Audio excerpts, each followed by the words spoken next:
L'aloe vera est considérée depuis des millénaires comme une plante médicinale mythique. Déjà, les Aztèques l'utilisaient comme remède miracle contre beaucoup de maladies.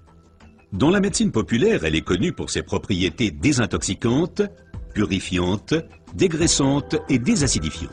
Aujourd'hui, on sait également qu'elle exerce une influence positive à la fois sur le taux de sucre et le taux de graisse dans le sang, par exemple le cholestérol.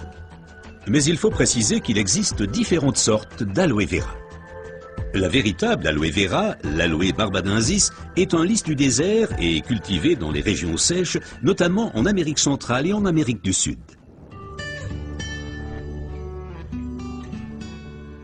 L'efficacité de l'aloe vera dépend principalement de son traitement, mais les différences se font dès la récolte.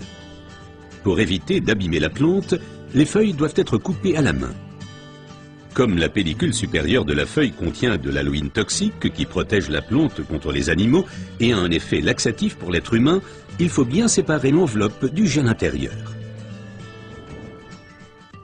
Le gel est du reste l'élément le plus précieux de l'aloe vera. Il contient à lui seul plus de 150 composants importants et bénéfiques pour la santé tels que vitamines, enzymes, polysaccharides et oligoéléments. Et c'est précisément cette combinaison unique, cette association de différentes substances qui entraîne l'effet médicinal. L'un des composants les plus importants est l'acémanal. Il a une influence positive sur le système immunitaire et diminue d'autre part les inflammations et les radicaux libres. Le résultat, une amélioration de l'apport en oxygène. Observons ce phénomène de plus près. Le sang assimile l'oxygène dans le poumon et le transporte à travers les vaisseaux sanguins vers les cellules. Les gros vaisseaux se divisent et deviennent de plus en plus petits pour devenir enfin des vaisseaux capillaires. Les capillaires sont les plus petits vaisseaux sanguins. C'est là qu'a lieu le transfert de l'oxygène du vaisseau sanguin vers les cellules.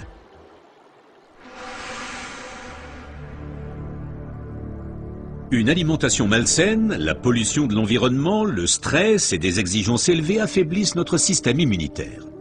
Les radicaux libres ont le jeu plus facile et ils peuvent entraîner des micro-inflammations dans l'organisme. Ces inflammations altèrent les vaisseaux et entraînent un épaississement des parois des capillaires. Ce gonflement rétrécit le vaisseau et les globules rouges circulent plus lentement à travers les capillaires, entraînant une baisse de l'alimentation en oxygène. Et c'est là que l'aloe vera intervient.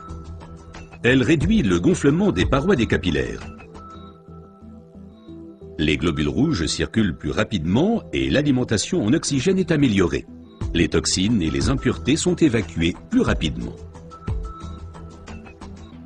De récentes études indiquent que d'autres substances naturelles peuvent encore améliorer l'effet de l'aloe vera. Parmi ces substances, il faut citer tout d'abord le silicium, mais aussi l'huile d'onagre et enfin les minéraux basiques. Observons tout d'abord le silicium d'un peu plus près. Le silicium est indispensable à l'organisme. C'est un élément structurant. Nous le connaissons surtout sous forme de sable de quartz que l'on trouve dans la pierre et le béton. Dans l'organisme, le silicium contribue à stabiliser les tissus, mais il renforce également les os, les ongles, les cheveux, les tissus conjonctifs et les parois des capillaires. Avec l'âge, les capillaires menacent de perdre leur fermeté. Ils peuvent littéralement se désagréger, ce qui entraîne une interruption du flux sanguin. Dans le pire des cas, ceci peut entraîner des incidents vasculaires cérébraux et l'infarctus. Le silicium renforce et soutient les parois des capillaires et maintient ainsi le vaisseau sanguin ouvert. Les globules peuvent ainsi continuer à alimenter les cellules en oxygène. Mais le corps humain ne peut pas s'alimenter en silicium sous sa forme d'origine qu'est le sable de quartz. Toutefois, la nature offre des alternatives, et notamment une source végétale idéale, l'ortie. Car elle est riche en silicium naturel, mieux assimilable par l'être humain.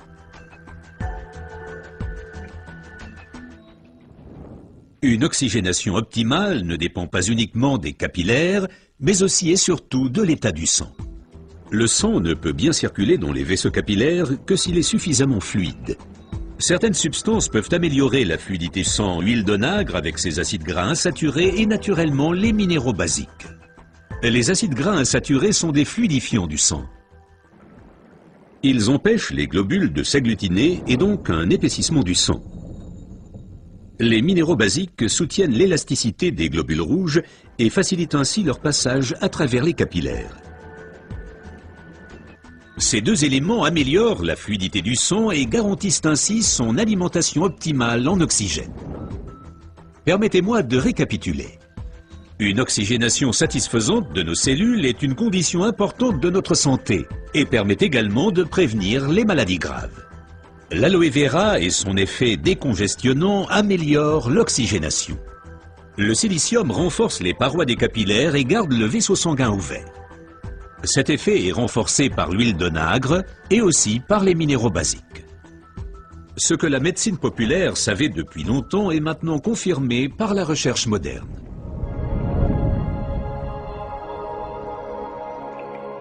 L'aloe vera améliore l'apport en oxygène et donc votre santé.